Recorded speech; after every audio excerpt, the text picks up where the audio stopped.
Delhi, army headquarter. बरसात की रात थी।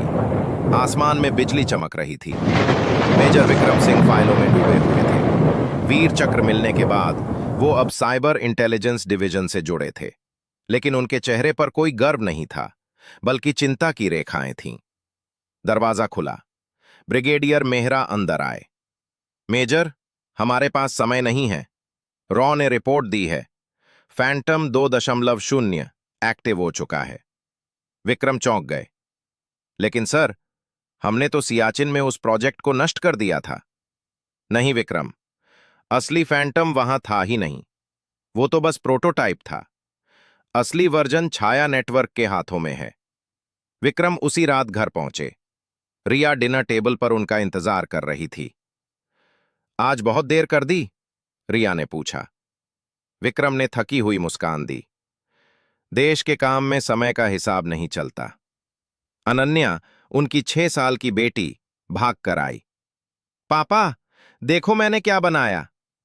उसने ड्राइंग दिखाई। उसमें एक काला हेलमेट और लाल आंखों वाली परछाई बनी थी।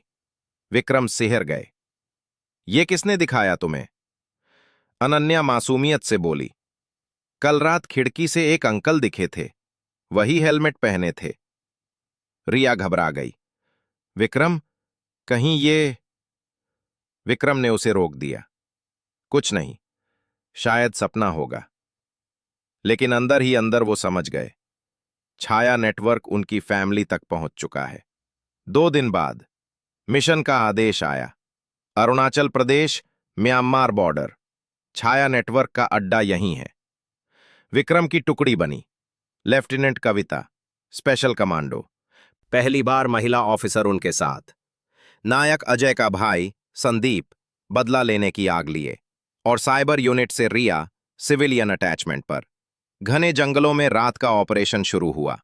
सर, ये जगह अजीब है, संदीप ने फुसफुसाया। अचानक हवा में हल्की गूंज सुनाई दी, जैसे कोई मशीन चालू हो। झाड़ियों से काली काली आकृतियां उभरीं। वे इंसान जैसे थे, लेकिन उनके सूट पर रोशनी पड़ते ही वे गायब हो जाते। कविता चिल्लाई, स्टिल्थ एक्सोसूट, यही छाया हैं। गोलियों की बारिश शुरू हो गई। विक्रम ने फायरिंग की, लेकिन दुश्मन अदृश्य हो रहे थे। लड़ाई के बीच एक सूट गिरा।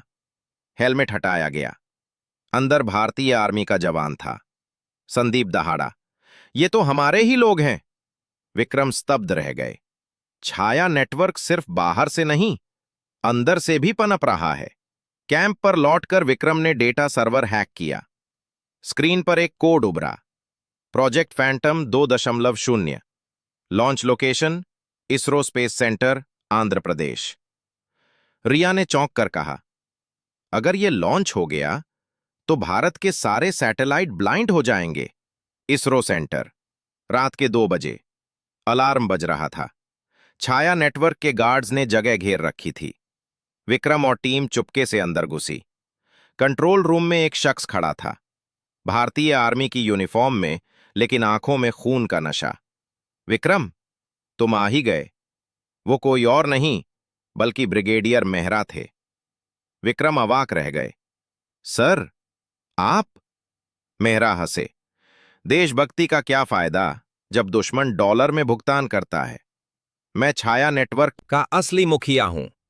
गोलियों की बौछार। संदीप ने कवरेज दिया, लेकिन वो शहीद हो गया। कविता ने एक सूट पहन लिया और अदृश्य होकर दुश्मनों को चकनाचूर कर दिया। विक्रम सीधे मेहरा से भिड़े। हाथों में चाकू, बंदूकें खाली हो चुकी थीं। भारी संघर्ष में विक्रम ने मेहरा को गिरा दिया। लेकिन तभी स्क्रीन पर टाइमर दिखा। Phantom 2.0 launch, 03 minute. Riya computer पर बैठ गई। पासवर्ड चाहिए, विक्रम चिल्लाए। कोड डालो, अनन्या। रिया ने टाइप किया, ANANYA। सिस्टम रुक गया। Launch abort. सुबह की पहली किरण फूट रही थी। हेलीकॉप्टरों से भारतीय स्पेशल फोर्सेज उतरीं। कर्नल रावत, अब जनरल, आए और विक्रम को सलाम किया। शाबाश मेजर, देश आपका ऋणी है। लेकिन जैसे ही विक्रम बाहर निकले, एक पेनड्राइव उनके पैर से टकराई। उस पर लिखा था, छाया की सीमा फेज 3। उन्होंने उसे उठाया।